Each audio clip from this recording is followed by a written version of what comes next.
তাজনুর, রাত থেকেই তো মুষলধারে বৃষ্টি হচ্ছে, সেখানে বেড়েছে বন্যার পানিও যতটা জানি আমরা। জনভোগান্তি কেমন দেখছেন এবং দুর্গতরা কি ঠিকঠাক ত্রাণ পাচ্ছে এর মধ্যে?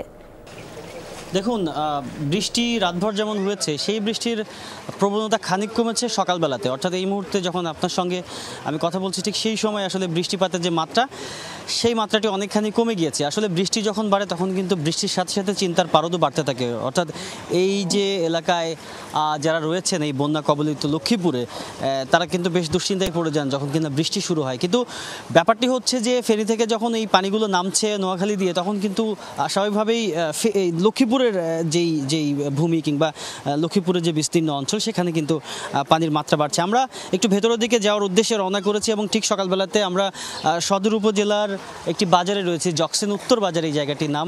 6000 mAh ব্যাটারির one and only power master NextG N73।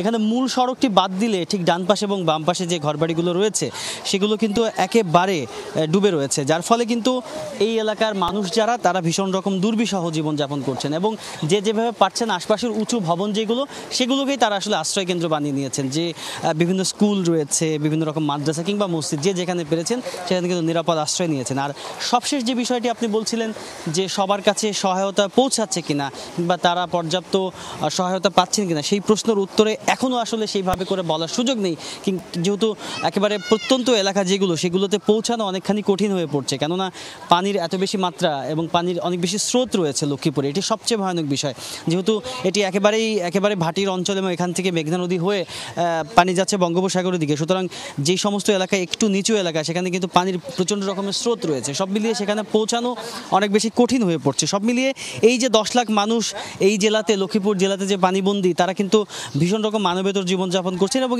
এই ব্যাপারটি আসলে কবে নাগাদ শেষ হবে, অর্থাৎ এই বন্যার যেই প্রবণতা বা যে মাত্রা, পানির যেই মাত্রা সেটি আসলে কবে নাগাদ শেষ হবে সে বিষয় নিয়ে কিন্তু দুশ্চিন্তা রয়েছে সবার মাঝে। ইশরাত।